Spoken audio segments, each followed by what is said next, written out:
Hello दोस्तों, welcome to the YouTube channel रिज academy. और देखिए, आज हम दिल्ली सल्तनत का पार्ट 3 कर रहे हैं और एक कंक्लूडिंग क्लास होगी दिल्ली सल्तनत की। लास्ट हमने मोहम्मद बिन तुगलक किया था और जो नेक्स्ट किंग थे तुगलक डायनेस्टी के वो थे फिरोज शाह तुगलक। फिरोज शाह तुगलक एक्चुअली ये सन नहीं थे, कज़न थे मोहम्मद बिन तुगलक के, ठीक है। और इनको जो है नोबल्स ने चूज़ किया था कि साहब आप बन जाओ किंग, तो ये बन गए थे। इनकी एज भी काफ़ी 40+ एज थी तब ये किंग बने थे। तो कह रहा है कि after the death of Mohammad bin Tughlaq in 1351 इनकी डेथ हो गई थी थट्टा सिंध के अंदर। थट्टा सिंध बीमार हो गए थे काफ़ी सीरियस और उसके बाद इनकी डेथ हो गई थी। तो यहाँ पे फिरोज शाह तुगलक को बना दिया गया था राजा। अब ये कह रहे हैं ही अपॉइंटेड खान जहान मकबल अ तेलुगु ब्राह्मण कन्वर्ट एज वजीर प्राइम मिनिस्टर। वजीर प्राइम मिनिस्टर, ये अभी हम जस्ट जब दिल्ली सल्तनत कंप्लीट करते हैं तो आपको मेजर मिनिस्टर्स के नाम और उनको एक बार हम डिस्कस कर लेंगे, ठीक है। कह रहा है कि he help the sultan in his administration and maintain the prestige of sultan during his period. तो इससे कह रहा है कि काफ़ी भारी रोल रहा इस वजीर का, जो कि तेलुगु ब्राह्मण कन्वर्ट था। तो यहाँ से देखिए ग्रेजुअली हम ये देख रहे हैं कि धीरे धीरे जो नॉन टर्किश और जो नोबिलिटी की बात हो रही है वो अब कम होती चली जा रही है, ठीक है ना। फिर यहाँ पे कह रहे हैं कि इनके मिलिट्री कैंपेन्स कौन से थे। हालांकि ज़्यादा मिलिट्री कैंपेन्स नहीं थे, ज़्यादा इन्होंने जो है कंसोलिडेशन के ऊपर ही ध्यान दिया। तो he focused on strengthening his position over north India instead of claiming authority over south India and Deccan. क्योंकि ग्रेजुअली साउथ इंडिया और डेक्कन जो था वो टूटने लगा था। एमबीटी के टाइम में हमने दो अलग किंगडम की बात भी की थी, विजयनगर और बहामनी। तो यहाँ पे विजयनगर और बहामनी जो किंगडम थे वो सेपरेट क्रिएट हो गए थे साउथ इंडिया में, डेक्कन में, ठीक है। इसकी एक सेपरेट क्लास रखेंगे विजयनगर बहामनी की। तो कह रहे हैं he led 2 expeditions to Bengal which were unsuccessful and as a result Bengal became free from control of Delhi Sultanate, है ना। तो इस तरह से बंगाल भी फ्री हो गए। तो कह रहे हैं नॉर्थ इंडिया में ज़्यादा जो है फिरोज शाह तुगलक कंट्रोल कर रहे थे। Firoz Shah Tughlaq also attack Jajnagar. ये जो इनकी जाजनगर की कैंपेन थी सक्सेसफुल हुई थी। कलेक्टेड लार्ज बूटी फ्रॉम दिस टेम्पल, पूरी जगन्नाथ टेम्पल में इन्होंने अटैक किया था और साथ में नागरकोट में अटैक किया था इन्होंने। तो कह रहे हैं कि इनको भारी यहाँ से जो है पैसा काफ़ी अच्छा मिला था। During this campaign Firoz Shah collected 1300 Sanskrit manuscripts from Jwalamukhi temple. ये एक बार एसएससी या यूपीएससी में किसी में पूछा जा चुका है कि ज्वालामुखी टेम्पल पे किसने अटैक किया था और कौन वहाँ से मैनुस्क्रिप्ट्स लेके आया था। इट वाज फिरोज शाह तुगलक, ठीक है। और फिर उसके बाद इसने जो है ज्वालामुखी टेम्पल की लाइब्रेरी से ये लेके आया था सारा, और फिर बाद में इसको ट्रांसलेट किया गया था पर्शियन लैंग्वेज, क्योंकि ये संस्कृत के मैनुस्क्रिप्ट्स थी, ठीक है। फिर यहाँ पे कह रहे हैं एडमिनिस्ट्रेटिव रिफॉर्म्स कौन कौन से थे। He ran his administration in accordance with the advice of ulemas. अब देखिए, ये जो रिलीजियस थियोलॉजियंस थे उनकी बातें ज़्यादा मानते, जो रिलीजन के हिसाब से जो बिलीव कर रहे थे उनकी बातें ज़्यादा मानते थे। इसीलिए ही उनको प्लीज़ करने के लिए इन्होंने बहुत सारा सिस्टम स्टार्ट किया था, रीस्टार्ट किया। जैसे इक्तदारी सिस्टम, ये स्टार्ट हुआ था इल्तुतमिश के टाइम में, लेकिन यहाँ पे फिर से स्टार्ट किया गया था और इसको हेरिडिटरी कर दिया था। इल्तुतमिश के टाइम में हेरिडिटरी नहीं था, और ये कहीं ना कहीं जब हेरिडिटरी सिस्टम होता है एकता सिस्टम, तो जो गवर्नमेंट की पावर है, जो सुल्तान की पावर है, कमज़ोर हो जाती है, ठीक है। फिर यहाँ पे कह रहे हैं he levied taxes as per teaching of Islam, और इन्होंने जजिया लगाया था। ये इंपॉर्टेंट बात थी, क्योंकि नॉर्मली जजिया जो है बीच बीच में कुछ ही किंग्स ने लगाया, उनमें से एक किंग फिरोज शाह तुगलक थे। जजिया जो टैक्स था वो नॉन मुस्लिम्स के ऊपर इम्पोज किया गया था इंडिया के अंदर, है ना। अब कह रहे हैं कि the special tax on 28 items were discarded. तो इन्होंने काफ़ी सारे जो फालतू के जो एक्स्ट्रा टैक्स थे वो हटा दिए थे।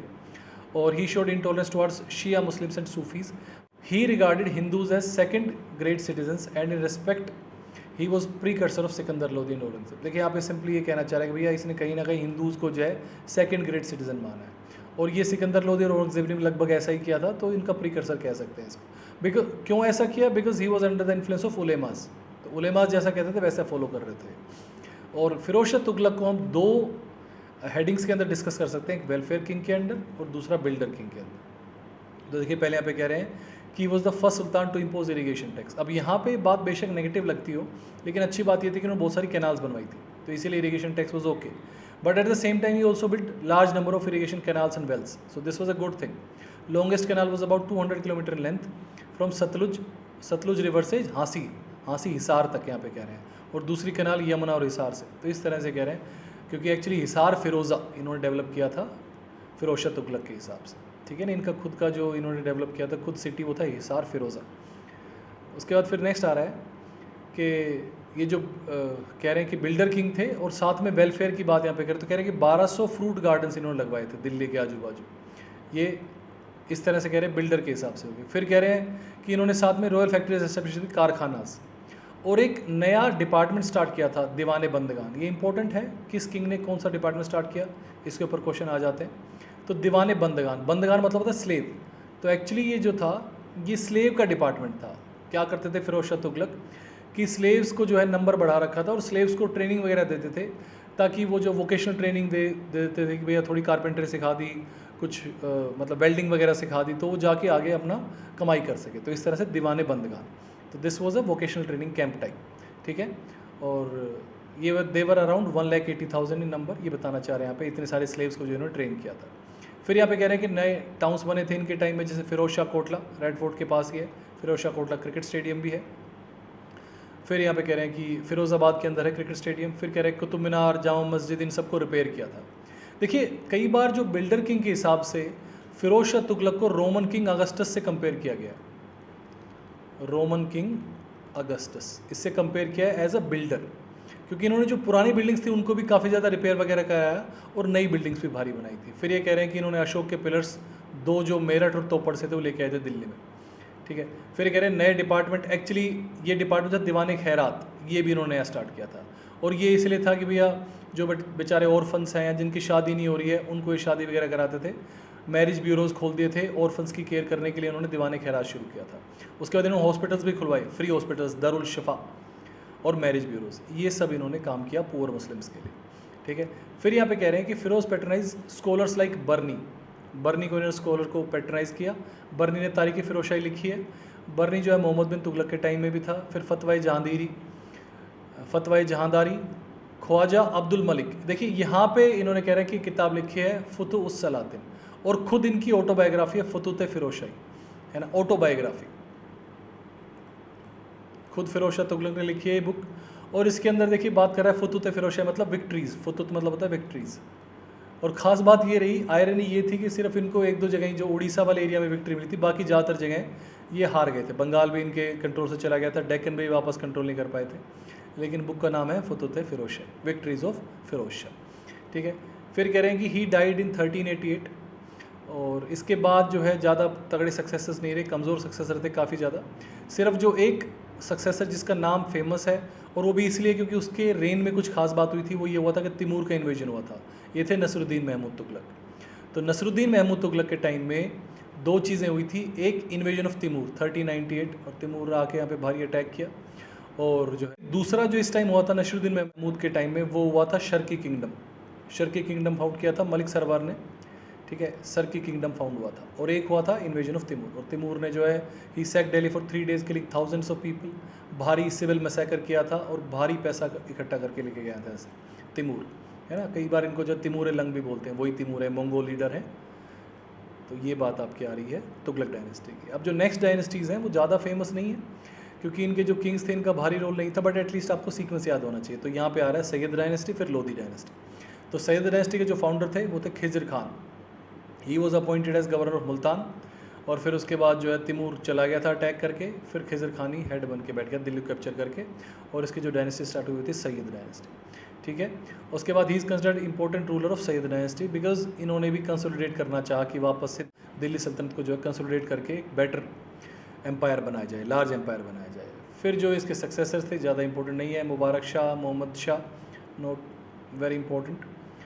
फिर यहाँ पे कह रहे हैं कि they're always busy acting against conspirators, खुद अपने ही मतलब इनको जो है इस टाइम पूरा यही डर रहता था कि नोबल्स इनको हटा ना दें इनके हेड से, इनको जो है एम्पायर के किंगशिप से हटा ना दें, तो इनको खुद ही कॉन्स्पिरेसी वगैरह चलती रहती थी।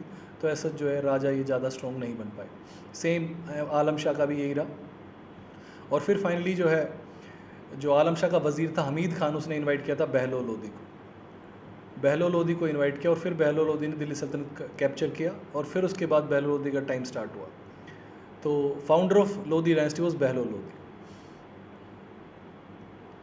और कब से कब तक रहा? 1451 से 1489। एक्चुअली अगर देखा जाए तो सबसे लॉन्गेस्ट जो टेन्योर था दिल्ली सल्तनत का वो इन्हीं किंग का था।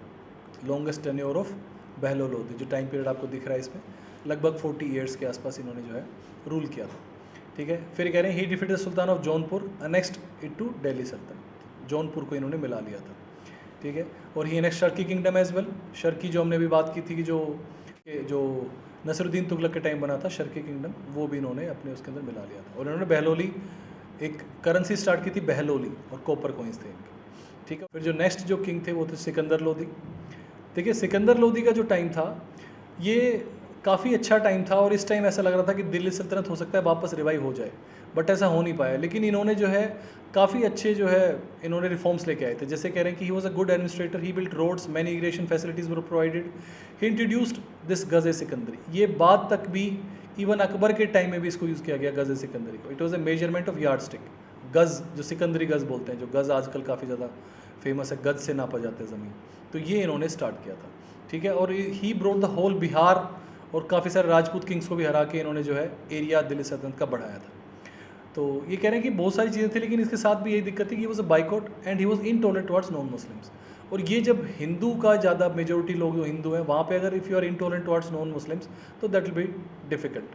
तो यहाँ पे कह रहे हैं कि ये भी सर्वाइव नहीं कर पाए ज़्यादा टाइम तक, दो he was quite a good administrator, but ये शायद मेजर प्रॉब्लम रही। और इन्होंने री इम्पोज भी किया था जजिया और नॉन मुस्लिम्स, और कहीं ना कहीं एक रीज़न ये रहा कि इनका जो है टाइम पीरियड भी ऐसा ज़्यादा कंसोलिडेट एम्पायर नहीं हो पाया। और लास्ट जो थे लोधी डायनेस्टी के वो थे इब्राहिम लोधी। इब्राहिम लोधी एरोगेंट थे, रिप्रेसिव थे काफ़ी ज़्यादा, और इनका जो रूल था वो काफ़ी ख़राब रहा। और ख़ुद इन्हीं के जो गवर्नर्स थे और इनके जो चाचा मतलब थे, अंकल थे, उन्होंने इनवाइट किया था बाबर को इस टाइम। ठीक है, और बाबर को इनवाइट किया गया, उसमें कहते हैं कि दौलत खान लोधी, दिलावर खान लोधी और राणा सांगा, है ना, राणा सांगा ऑफ मेवाड़, 4 लोग थे। तो उन्होंने इनवाइट किया था इब्राहिम लोधी के अगेंस्ट लड़ने के लिए बाबर को, और फिर बाबर आया था 1526 में, फर्स्ट बैटल ऑफ पानीपत हुई और बाबर ने इब्राहिम लोधी को हरा दिया था। और उसके बाद से जो है मुगल्स एस्टेब्लिश हो गए थे इंडिया के अंदर। ठीक है, तो this was the end of Delhi सल्तनत। अब देखिए एक बार बेसिक जो इम्पोर्टेंट ऑफिसर्स थे उनके नाम देख लेते हैं, उनके क्या रोल रहते थे वो देख लेते हैं। तो यहाँ पे सेंटर में जो एडमिनिस्ट्रेशन था, सेंट्रल एडमिनिस्ट्रेशन, उसके ऑफिसर्स देख लेते थे। वज़ीर था, वज़ीर वो chief minister in charge of revenue and finance, तो चीफ मिनिस्टर भी यही था, है ना, वज़ीर। उसके बाद अर्ज़ ममालिक, अर्ज़ ममालिक मतलब मिलिट्री डिपार्टमेंट। काजी हेड ऑफ जुडिशियल डिपार्टमेंट, काजी उल कज़ात बोल देते हैं इनको, जुडिशियल डिपार्टमेंट। ठीक है, वकील दर रॉयल हाउस होल्ड को कंट्रोल करते थे। फिर उसके बाद बरिद ममालिक, देखिए बरिद जो था वो मेनली स्पाइस से रिलेट करते थे पुराने टाइम में, लेकिन यहाँ पे भी लगभग वो ये न्यूज़ एजेंसी, तो खबर लेके आ रहे हैं बरिद ममालिक। फिर अमीर मजलिस, रॉयल फीस्ट और फेस्टिवल्स के इंचार्ज, ये सब ऑर्गेनाइजेशन वगैरह करते थे रॉयल फीस्ट के। फिर यहाँ पे जैसे इंपॉर्टेंट जो है वो नायब वज़ीर है, डेप्यूटी मिनिस्टर, फिर मुशरफ ममालिक है, अकाउंटेंट। अकाउंटेंट का एक कई बार एक और नाम दिया गया ख्वाजा, अकाउंटेंट। उसके बाद है अमीर हाजिब जो रॉयल कोर्ट का इंचार्ज था, या कई बार ऐसा बोला जाता है कि रॉयल एटिकेट्स का, कि कैसे मैनर्स वगैरह कैसे रहेंगे वो। सदर उस सुदूर, ये भी इम्पोर्टेंट जो है फील्ड था, सदर उस सुदूर, इसके अंदर डिपार्टमेंट ऑफ रिलीजन था, और ये देखते थे कि क्या क्या एंडाउमेंट्स वगैरह दी जाएंगी रिलीजन के हिसाब से, और उसके हिसाब से इनके साथ जो असिस्ट करते थे इनको बोलते Sadr Jahan. He was also incharge of religious manners and endowments, religious में जो क्या दान धर्म किया जाएगा वो देखते थे। ठीक है, फिर ये ज़्यादा इंपॉर्टेंट नहीं। अमीर बहार इंपॉर्टेंट है, ये थे incharge of police and transport, naval port, तो नेवल वगैरह का और पुलिसिंग का लॉ एंड ऑर्डर मेंटेन करना वो अमीर बहार के अंडर था। फिर उसके बाद देखिए आता है काजी, काजी वॉज चीफ जस्टिस, और काजी उल कज़्ज़ात head of chief judicial department, और लास्ट अमीर अकूर। अमीर अकूर था जैसे हमने याकूत का पढ़ा था, ऑफिसर्स कमांडिंग रॉयल फोर्सेस, है ना, अबिसिनियन स्लेव याकूत था रज़िया के टाइम में, अमीर अकूर तो वो है ऑफिसर्स कमांडिंग रॉयल फोर्सेस, जो घोड़ों के अस्तबल का इंचार्ज रहता था। अब देखिए कुछ नाम जो थे स्टेट लेवल पे भी आते हैं, जैसे कि आमिल रेवेन्यू ऑफिसर थे ये, बरिद इंटेलिजेंट जो इंटेलिजेंस एजेंसीज थी या स्पाइस कह सकते हैं उनका ये रोल था, ख्वाजा अकाउंटेंट ऑफिसर, तो ये स्टेट के हिसाब से ख्वाजा आ गया, मैं आपको पहले बता दें ख्वाजा। कोतवाल head of city law and order, तो ये सिटी स्टेट लेवल पे ही ऑफिसर्स हैं। फिर Mohtasib municipality law and order, और मुफ्तीज़ एक्सपाउंडर ऑफ लॉज, तो ये आपके मेजर जो है ऑफिसर्स थे आपके सेंट्रल और स्टेट लेवल पे। अब देखिए एक बार छोटा सा एक क्विक रिवीजन एक बार आर्किटेक्चर कर लेते हैं दिल्ली सल्तनत का। इसमें जैसे यहाँ पे देखिए दिखा रखा है कि इल्तुतमिश का जो टोम था वो फर्स्ट ट्रू आर्क था।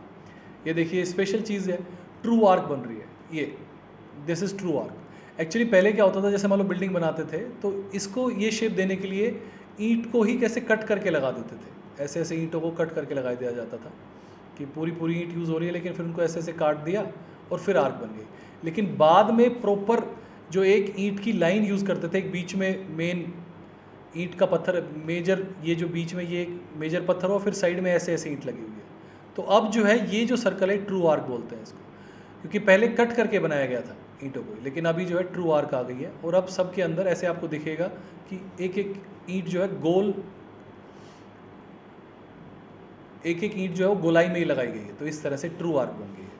फिर कहता है कि टॉम ऑफ तुगलक था जिस वो शोइंग स्लोपिंग वॉल्स, तो इसके अंदर क्या था कि जो दीवारें थी वो काफ़ी स्ट्रॉन्ग थी, नीचे से थोड़ी ब्रॉड रहती थी और ऊपर से पतली हो जाती थी इस तरह से, तो ये स्लोपिंग वॉल्स ऐसे, तो इससे स्ट्रेंथ भी ज़्यादा रहती थी, नीचे से ब्रॉड ऊपर से पतला, तो स्लोपिंग वॉल्स आ गई थी। ये है तुगलक का जो टॉम है उसके अंदर दिखा रखा है स्लोपिंग वॉल्स थी। तो कह रहा है कि जो इस टाइम जो आर्किटेक्चरल फॉर्म्स था that was synthesis of India and Islamic architectural features, और इसमें दोनों इंडो इस्लामिक आर्किटेक्चर ही एक्चुअली डेवलप हुआ था यहाँ पे। फिर जैसे कुछ बातें बता रखी है कि the arch and dome were new architectural additions to the period, इससे पहले नहीं था। यूज़ ऑफ लाइम मोटर वगैरह जो चूना पत्थर का यूज़ करके बनाते थे, और ऐसा सीमेंट का काम लगभग यही करता था, उसके अंदर थोड़ा सा ग्रेवल और मोटर मिक्स करके लाइम के अंदर ही फिर लगाते थे घरों। ये नॉर्मली जो पत्थर वाले जो बिल्डिंग्स, पत्थर वाली जो दीवारें होती थी स्टोन वाली, उसके अंदर इसको यूज़ करते थे ज़्यादा। हालांकि बाद में सीमेंट आ गया था, पोर्टलैंड सीमेंट का ज़्यादा कॉमन यूज़ हो गया था, लेकिन इनिशियली लाइम मोटर का यूज़ था। फिर कहते हैं डेवलपमेंट ऑफ ट्रू आर्क, है ना, जो हमने कहा कि एक मेजर बीच में ईंट लगा के फिर गोलाई के हिसाब से ईंट को ऐसे लगाया गया। फिर कह रहे हैं in the beginning they converted temples and other structures. Qutub Islam mosque हमने देखा था, कुतुब मीनार हमने देखा था, ये जो है कुतुबुद्दीन ऐबक के टाइम में ही बन गए थे, स्टार्ट हो गया था कुतुब मीनार भी कुतुबुद्दीन ऐबक के टाइम में, उसको कंप्लीट किया था इल्तुतमिश ने। कुतुब इस्लाम मोस्क और अलाउद्दीन का झोपड़ा जो अजमेर में थी वो कुतुबुद्दीन ऐबक में बनवाई थी। तो इस तरह से ये फीचर्स बता रहे हैं उनके। कह रहे हैं कि वेस्ट एशिया से भी आर्टिजन्स वगैरह आ गए थे, तो डोम बिल्डिंग स्टार्ट हो गई थी। जैसे कि कह रहे हैं कि the Tomé of Balban was adorned with first true arc, और अलाई दरवाज़ा अलाउद्दीन खिलजी ने बनवाया था। कुतुब इस्लाम मोस्क का डोम जो था उसके अंदर ही फर्स्ट ट्रू डोम है, तो फर्स्ट ट्रू डोम, अलाई दरवाज़ा और first true arc, this Tomé of Balban, है ना। फर्स्ट ट्रू डोम, अलाई दरवाज़ा, बिल्ट बाय अलाउद्दीन खिलजी।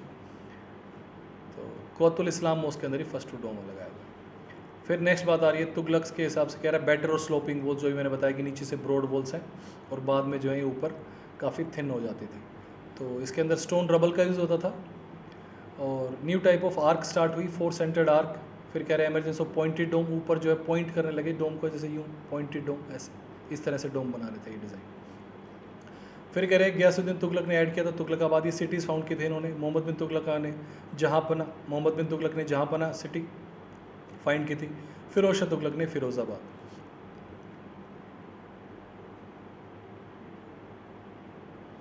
फिर कह रहे हैं कि तुगलक्स के बाद सिकंदर लोदी ने कंस्ट्रक्ट की थी जामा मस्जिद इन आगरा। देखिए जामा मस्जिद का मतलब एज सच कोई स्पेसिफिक मस्जिद नहीं होता, नॉर्मली जो किसी एरिया की सबसे बड़ी मस्जिद होती है उसी को जामा मस्जिद बोल देते हैं। तो कह रहे हैं कि जामा मस्जिद इन आगरा ये स्टार्ट की थी इन्होंने, सिकंदर लोदी ने बनवाई थी। और फिर कह रहे हैं कि बाद में मुग़ल स्टाइल में, जो मुग़ल आर्किटेक्चर था उसके अंदर स्टाइल चेंज हो गया था। स्टाइल क्या चेंज हो गया था मुग़ल स्टाइल में, कि जो मिडल ऑफ गार्डन था एक्चुअली क्या था कि हर तरफ बाग आ गया था और बीच में बिल्डिंग बनने लगी थी, गार्डन के बीच में बिल्डिंग्स बन रही थी, जैसे 4 बाग स्टाइल। क्योंकि बाद में हम देखेंगे मुगल्स के अंदर कि जैसे आपने सिकंदरा टोम देखा होगा अकबर का, वहाँ पे भी चारों तरफ जो है बाग है। एक्चुअली ऐसा माना जाता है कि जो जन्नत है, जन्नत के आजू बाजू बाग लगे हुए हैं, तो इसीलिए जितने भी आप टोम देखोगे उनके आजू बाजू ऐसे घास वगैरह और बाग डेवलप कर रखे थे मुगल्स के टाइम में। तो दैट्स इट, दिल्ली सल्तनत आज कंप्लीट हो रही है। और अगर आपको वीडियो अच्छी लगे तो प्लीज़ लाइक शेयर सब्सक्राइब करें। Thank you, have a nice day.